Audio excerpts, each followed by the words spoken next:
नमस्कार दोस्तों, HRDIS में आप सभी का स्वागत है। आप सभी लोग कैसे हैं? आई होप कि आप सभी लोग अच्छे होंगे और अब बहुत बढ़िया तरीके से अपनी पढ़ाई को कर रहे होंगे, क्योंकि अब जो है आप लोग का एग्ज़ाम की डेट वगैरह कहीं ना कहीं जो है एक्सपेक्टेड हो गई कि कब एग्ज़ाम है। तो आप लोग को मैंने 2 क्लास ली थी ज्योग्राफी की, और माफ़ कीजिएगा मैं क्लास नहीं ले पा रहा हूँ क्योंकि दिक्कत थोड़ा सा हो रही है, लेकिन मैं बीच बीच में इंपॉर्टेंट जो टॉपिक है वो मैं करा दूंगा। इसके लिए आप लोग निश्चिंत रहिएगा, ठीक है। ज्योग्राफी कम से कम तो करा ही दूंगा, एनी हाउ करा दूंगा, और बाकी सेक्शंस भी करा दूंगा। और बाकी जो कुछ चीज़ें होंगी वो मैं जो है ड्यू रिकॉर्डर से रिकॉर्ड करके मैं आपको PDF के फॉर्म में करा दूंगा, ठीक है। जो क्लास ऐसे वाइट बोर्ड पे हो पाएगी वो वाइट बोर्ड से करा दूंगा, और जो विदाउट वाइट बोर्ड के होगी मैं उसके माध्यम से आप लोगों को करा दूंगा। वो ज़्यादा आसान रहता है, इसमें डेटा थोड़ा ज़्यादा खर्च होता है। तो आज इसी क्रम में हम लोग जो पढ़ेंगे वो हम लोग पढ़ेंगे जो टॉपिक हमारा सूर्यातप, जिसे हम बोलते हैं इंसोलेशन भी बोलते हैं। इंसोलेशन बहुत इंपॉर्टेंट टॉपिक है और बहुत इजी है। थोड़ा सा अगर आप चित्र के माध्यम से, फिगर के माध्यम से अगर आप समझ जाएंगे तो आपको आसानी होगी समझने में, ठीक है। तो बिना देरी के सबसे पहले तो हम यही देखेंगे कि इसकी जो डेफिनेशन होती है वो क्या होती है। तो अगर आप डेफिनेशन देखेंगे तो पाएंगे कि लिखा हुआ है सूर्य से आने वाली लघु विकिरण की मात्रा। क्या लिखा है? सूर्य से आने वाली लघु विकिरण की मात्रा जो धरातल तक पहुंच पाती है उसे सूर्यातप कहते हैं। क्या कहते हैं? उसे सूर्यातप कहते हैं।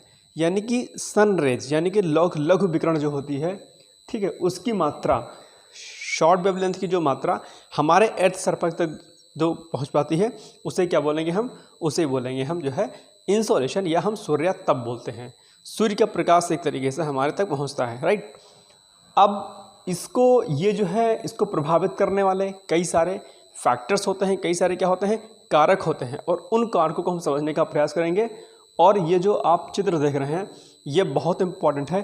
2 से 3 प्रश्न इसी चित्र के माध्यम से, इसी फिगर के माध्यम से आपसे परीक्षा में प्रश्न पूछ लेता है। हम इस पर डिस्कस करेंगे, एक एक प्रश्न ऊपर डिस्कस करेंगे कि कैसे कैसे क्या होता है।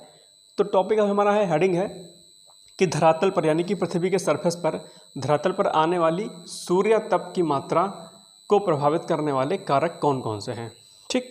ये हम यहाँ पर देखेंगे। तो सबसे पहला जो पॉइंट है वो है हमारा सूर्य के किरणों का तिरछापन। इसका भी इम्पैक्ट जो है बहुत पड़ता है। दूसरा है पृथ्वी एवं सूर्य के बीच की दूरी। तीसरा है सौर कलंक का चक्र। फिर चौथा है वायुमंडल की पारगम्यता, और फिर है दिन की अवधि। इसको थोड़ा हम लोग स्पीड के साथ करेंगे, 10 मिनट के लेक्चर में से पूरा कंप्लीट कर लेंगे। एक एक समझने का प्रयास करते हैं। पहला है सूर्य की किरणों का तिरछापन। सूर्य की किरणों का तिरछापन, इस फिगर को देखिए, इसको समझिए। ये आपका सूर्य है और ये आपकी क्या है? पृथ्वी है। इस पृथ्वी में ये जो ऊपर की जो लकीर होती है, यानी कि जो रेखा होती है, कर्क रेखा होती है, जिसे मकर रेखा कहते हैं नीचे वाली को, और बीच की जो रेखा होती है उसे इक्वेटर बोलते हैं, या फिर इसे विषुवत रेखा बोलते हैं। ये हमारा जो है उत्तरी ध्रुव होता है ऊपर का पोर्शन, और नीचे का जो पोर्शन होता है वो क्या होता है? दक्षिण ध्रुव होता है। ध्यान रखिएगा। तो ये चीज़ आपको पता ही होगा, बेसिक चीज़ है। अगर नहीं पता है तो समझ लीजिएगा। मकर रेखा, कर्क रेखा, विषुवत रेखा, उत्तरी ध्रुव और दक्षिणी ध्रुव, और 23.5 डिग्री जो है झुकी हुई अपने अक्षांश पर जो है क्या कहता है? अपने अक्ष पर पृथ्वी। ध्यान रखिएगा। पश्चिम से पूर्व की गति भी इसकी होती है पृथ्वी की, ये पॉइंट भी ध्यान रखिएगा। अब देखिए, अगर पृथ्वी हमारे सामने से इस तरीके से है तो जो सनराइज होंगी कैसे फैलेंगी? इस तरीके से फैलेंगी। तो जो सनराइज जो होती हैं ये विषुवत रेखा पर कैसे पड़ती हैं? लंबवत पड़ती हैं। यानी कि ये विषुवत रेखा का एरिया है हमारा, विषुवत रेखा पर लंबवत पड़ेंगी। यहाँ पर क्या होगा? गर्मी वाला एरिया होगा, ग्रीष्मकालीन होगा। और उत्तरी ध्रुव और दक्षिण ध्रुव में क्या होगा? ठंडा प्रदेश होगा, क्योंकि जैसे जैसे हम ऊपर जाएंगे किरणों के तिरछापन होने के कारण क्या होगा? जो है प्रकाश कम आएगा, और प्रकाश से कम होने का कारण क्या होगा? उत्तरी ध्रुव और दक्षिण ध्रुव क्या होंगे? ठंडे प्रदेश होंगे, जबकि विषुवतीय रेखीय प्रदेश जो होता है हमारा वो क्या होता है? गर्म होता है। ध्यान रखिएगा। तो ये जो है सूर्य की किरणों का तिरछापन जो है भी हमारे सरफेस पर इसका इम्पैक्ट पड़ता है, ठीक। दूसरा है पृथ्वी एवं सूर्य के बीच की दूरी। ये भी बहुत इंपॉर्टेंट पॉइंट है, ध्यान रखिएगा। पृथ्वी और सूर्य के बीच की दूरी, ध्यान रखिएगा। एक मैं पॉइंट बता रहा हूँ कि पृथ्वी 2 चीज़ करती है। एक काम करती है परिभ्रमण का, और एक काम करती है परिक्रमण का। दोनों कॉन्सेप्ट को समझते हैं। परिभ्रमण क्या होता है? परिभ्रमण होता है पृथ्वी का अपने ही अक्ष पर घूमना। अच्छा, ये और इसी अक्ष पर ये ऐसे ऐसे इसी एक्सेस पर क्या कर रही है? घूम रही है। इस तरीके से अपने ही अक्ष पर घूम रही है, ठीक, इस तरीके से घूम रही है। ओके, तो एक तो ये हो गया, इसे बोलते हैं हम परिभ्रमण। और एक होता है परिक्रमण। परिक्रमण जैसे कि अगर आप लोग मंदिर वगैरह जाते होंगे तो मंदिर के चारों ओर आप लोग घूमते होंगे, है ना, बीच में मंदिर होता होगा और उसके चारों तरफ घूमते हैं। तो पृथ्वी का सूर्य के चारों तरफ घूमना जो है क्या कहलाता है? परिक्रमण कहलाता है। सूर्य समझ लीजिए मंदिर है और पृथ्वी एक कोई व्यक्ति है, तो सूर्य के चारों तरफ वो घूम रही है इस तरीके से। तो सूर्य के चारों तरफ घूमने को पृथ्वी का परिक्रमण कहते हैं। और पृथ्वी का अपने ही अक्ष पर 24 घंटे में एक चक्कर पूरा करना क्या कहता है? परिभ्रमण कहलाता है। ध्यान रखिएगा। यानी कि अगर मैं खड़ा हूँ, मैं अपने ही स्थान पर ऐसे अगर घूम रहा हूँ तो इसे क्या कहेंगे? इसे बोलेंगे परिभ्रमण। और अगर मैं किसी चीज़ के चारों तरफ घूम रहा हूँ, ठीक है, तो उसे क्या बोलेंगे हम? उसे बोलेंगे परिक्रमण। ठीक, ध्यान रखिएगा। तो इस परिक्रमण काल में ध्यान रखिएगा, जैसे कि अगर इसको आप समझिए कि ये आपका सन है, ठीक, और पृथ्वी इसके चारों तरफ घूम रही है, तो ऐसे घूमेगी ना, इस तरीके से, ऐसे ही घूमेगी, ऐसे इस तरीके से। तो दो इसमें स्थितियां उत्पन्न होती हैं। पहली स्थिति उत्पन्न होगी कि जब जो है पृथ्वी जो है आपकी सबसे दूर होगी इस घूमते घूमते इस एक्सेस से, तो जो दूरी वाला जो सेक्शन होगा, एरिया होगा, उसे बोलेंगे हम अपसौर। क्या बोलेंगे हम? उसे हम बोलेंगे अपसौर। ध्यान रखिएगा, इंपॉर्टेंट है, यही परीक्षा पूछ लेता है। अपसौर किसे कहते हैं? तो पृथ्वी का सूर्य के चारों ओर परिक्रमण काल में जब पृथ्वी सूर्य के सबसे दूरी पर होती है तो उसे अपसौर बोलते हैं। जबकि वहीं दूसरी ओर परिक्रमण काल में पृथ्वी के जब पृथ्वी सूर्य के सबसे नज़दीक होती है तो उसे हम उपसौर बोलते हैं। क्या बोलते हैं? हम उपसौर बोलते हैं। ये दोनों कॉन्सेप्ट बहुत इंपॉर्टेंट होते हैं और यही आपसे परीक्षा में जो है पूछ लेता है। अपसौर की जो स्थिति होती है वो दरअसल 4 जुलाई को होती है। कब होती है? 4 जुलाई को होती है। और ये जो उपसौर की स्थिति होती है वो होती है 3 जनवरी को। कब होती है? 3 जनवरी को। तो 3 जनवरी को पृथ्वी सूर्य के सबसे पास होती है तो उसे उपसौर बोलते हैं। और अपसौर बोलते हैं जब पृथ्वी सूर्य के सबसे दूर होती है, और ये स्थिति 4 जुलाई को उत्पन्न होती है। उपसौर अपसौर अक्सर आपसे परीक्षा में प्रश्न पूछ लेता है, ध्यान रखिएगा। ठीक, चलिए आगे थोड़ा सा बढ़ते हैं और देखते हैं क्या है। देखिए बहुत इंपॉर्टेंट टॉपिक है ये, अगर इसको आप लोग समझ गए तो बहुत ज़्यादा आप लोग को फ़ायदा होगा।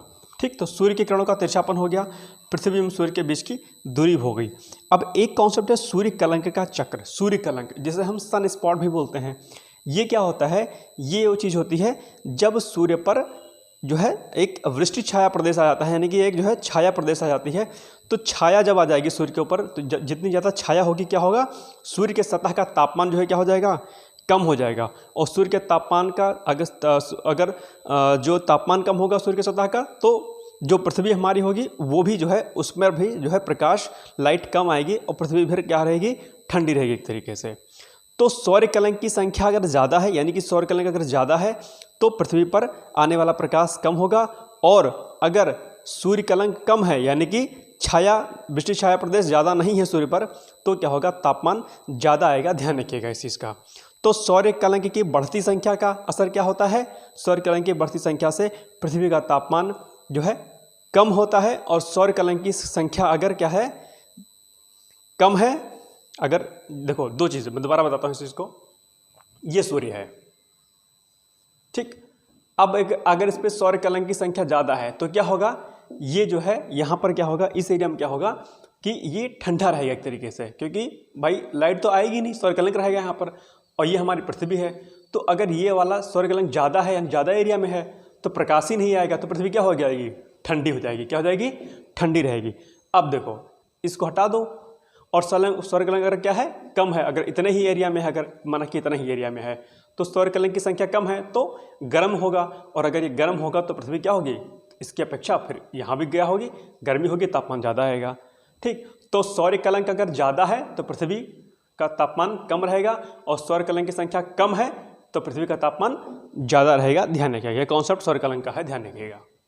ठीक, तो ये हो गया सौर कलंक का चक्र। दूसरा है वायुमंडल की पारगम्यता।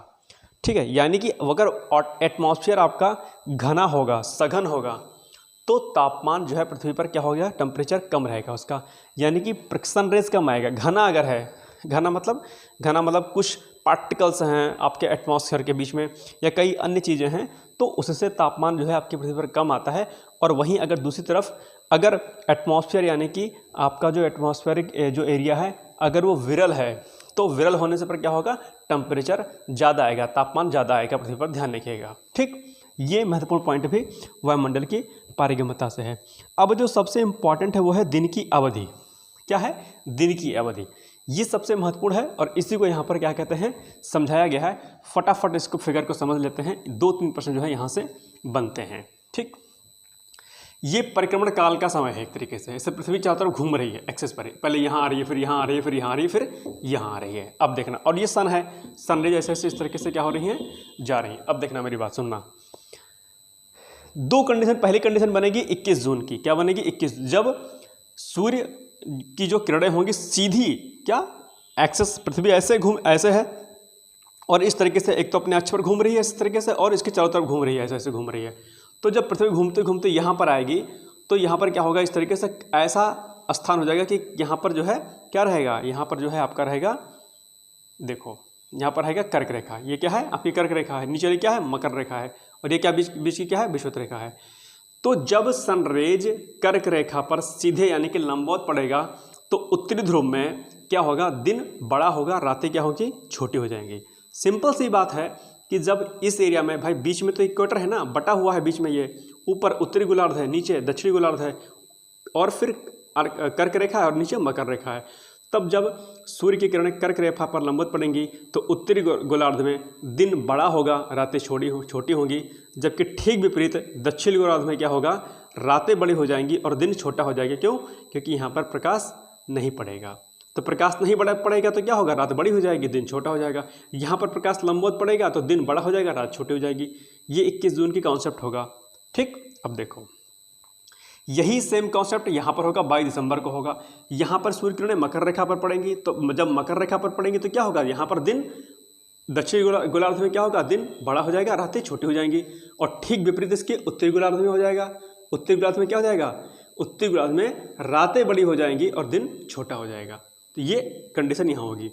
इसके अलावा एक कंडीशन और बनती है कि जब सनरेज लंबवत पड़ेगा, कहाँ पर, विषुवत रेखा पर, कब, 23 सितंबर को और 21 मार्च को यहाँ पर पड़ेगा, लंबवत पड़ेगा, यानी कि ऐसे पृथ्वी झुकी हुई है तो कहीं ना कहीं तो इक्वेटर सामने आएगा, तो लंबवत पड़ेंगी किरणें। तो जब किरणें विषुवत रेखा पर 21 मार्च को और 23 सितंबर को पड़ती हैं तो इसे हम बोलते हैं, 21 मार्च को वसंत विषुव और 23 सितंबर को बोलते हैं हम शरद विषुव बोलते हैं। यहाँ पर क्या होगा, दिन रात जो है 12-12 घंटे के बराबर होंगे। और यही सब प्रश्न आपसे प्रश्न पूछ लेता है कि 21 जून की स्थिति में क्या होता है, दिन बड़ा होता है, रातें छोटी होती हैं, या मकर रेखा पर अगर लंबवत किरणें पड़ती हैं तो क्या होगा। या पूछ लेगा शरद विषुव की स्थिति कब होती है, 23 सितंबर को होती है। वसंत विषुव की स्थिति कब होती है, 21 मार्च को होती है। यही प्रश्न जो है आपसे परीक्षा में पूछ लेता है। तो आपको ये चीज़ें जो है ध्यान रखनी है। उपसौर अपसौर आपको पता ही दिया। अपसौर की स्थिति तब होती है जब पृथ्वी परिक्रमण काल में सूर्य से सबसे दूर होती है तो उसे अपसौर बोलते हैं। ठीक, और अपसौर की स्थिति कब होती है, 4 जुलाई को होती है। जबकि वहीं दूसरी ओर पृथ्वी परिक्रमण काल में अपने जब सूर्य के सबसे नज़दीक होती है तो उसे हम क्या बोलते हैं, उसे हम बोलते हैं उपसौर बोलते हैं। क्या बोलते हैं, हम उपसौर बोलते हैं। और उपसौर की स्थिति कब होती है, 3 जो है जनवरी को होती है, ध्यान रखिएगा। ठीक, तो ये जो है कुछ महत्वपूर्ण चीज़ें थी। आई थिंक आपको जो है समझ में आ गया होगा। इसके अलावा जो है ये भी आपको समझ में आ गया होगा कि सूर्य का तिरछा अगरपन होता है तो तिरछेपन होने के कारण क्या होता है कि इक्वेटर पर जो है गर्मी ज़्यादा होती है क्योंकि लंबवत किरणें पकड़ती हैं। जैसे जैसे दूरी बढ़ती जाती है वैसे वैसे क्या होता है, प्रकाश भी कम होगी, प्रकाश की मात्रा कम होती चली जाएगी। सूर्य की तिरछे किरणें, जाहिर सी बात है सूर्य की किरणें तिरछी पड़ेंगी तो क्या हो जाएगा, यहाँ पर पहुँचने में प्रकाश क्या हो जाएगा, कम हो जाएगा। प्रकाश की मात्रा यानी कि सनराइज कम हो जाएगा, सूर्य तब कम हो जाएगा तो उत्तरी गोलार्ध और दक्षिणी गोलार्ध क्या हो रहेंगे, ठंडे रहेंगे। जबकि विषुवतीय रेखीय प्रदेश जो क्या होगा ग्रीष्मकालीन होगा, यानी कि गर्म प्रदेश होगा, ध्यान रखिएगा। तो ये सूर्य तप का चैप्टर था। इसमें कुछ चीज़ें हैं। परिक्रमण और परिभ्रमण भी इंपॉर्टेंट होता है। कभी कभी पूछ लेता है कि पृथ्वी का अपने अक्ष पर घूमना परिभ्रमण कहलाता है, जबकि पृथ्वी का सूर्य के चारों तरफ घूमना परिक्रमण कहलाता है, ध्यान रखिएगा। एक पूरे परिक्रमा पूरा करने में कितना समय लगता है, 365 दिन 6 घंटे का समय परिक्रमा करने में सूर्य का पूरा। जबकि परिभ्रमण करने पर यानी कि पृथ्वी का अपने ही अक्ष पर घूमने क्या कहलाता है, परिभ्रमण कहलाता है। और कितना समय लगता है एक परिभ्रमण पूरा करने में, 24 घंटे का। ठीक, बात समझ में आ गई। और दिन और रात की स्थिति वगैरह सब यही सब चीज़ों से होती है। तो इसको थोड़ा सा आप लोग समझ लीजिएगा। आई थिंक आपको वीडियो पसंद आया होगा। प्लीज़ आप लोगों से रिक्वेस्ट है कि इसे शेयर कर दें और एक बार से समझ लीजिएगा कि 21 जून को स्थिति क्या होती है, 21 मार्च को क्या होती है, 23 सितंबर को क्या होती है और 22 दिसंबर को क्या होती है। इसे बोलेंगे शरद विषुव, इसे बोल देंगे बसंत विषुव। ठीक है, 21 जून को जो है क्या क्या स्थिति होंगी। 21 जून को सनरेज कर्क रेखा पर पड़ती हैं, तो कर्क रेखा वाला जो प्रदेश होगा यानी कि उत्तरी गोलार्ध में दिन बड़ा होगा, रातें छोटी होंगी। ठीक इसका विपरीत दक्षिणी गोलार्ध में हो जाएगा, जबकि वहीं दूसरी ओर जब सनराइज मकर रेखा पर पड़ेंगी तो मकर रेखा प्रदेश यानी कि दक्षिणी गोलार्ध वाला प्रदेश दिन बड़ा होगा, रातें छोटी होंगी। ठीक इसका उल्टा जो है उत्तरी गोलार्ध में हो जाएगा। तो ये कुछ महत्वपूर्ण चीज़ें हैं। उपसौर अपसौर मैंने बता दिया, परिक्रमण परिभ्रमण मैंने बता दिया, और सूर्य के तिरछापन जो होगा किरणों का, उससे क्या जो है असर पड़ता है पृथ्वी पर, वो बता दिया। तो ये इंपॉर्टेंट क्लास थी। आई थिंक आप लोग को समझ में आ गया होगा। ठीक है, फिर मिलते हैं कल एक नए सेशन के साथ। अब अगली क्लास में हम लोग तापीय प्रतिलोमन पढ़ेंगे, जो बहुत महत्वपूर्ण है, और तापीय प्रतिलोमन से क्वेश्चन एक ना एक जरूर बनता है, तो आप लोग जरूर देखिएगा। Thank you so much. जय हिंद, जय भारत।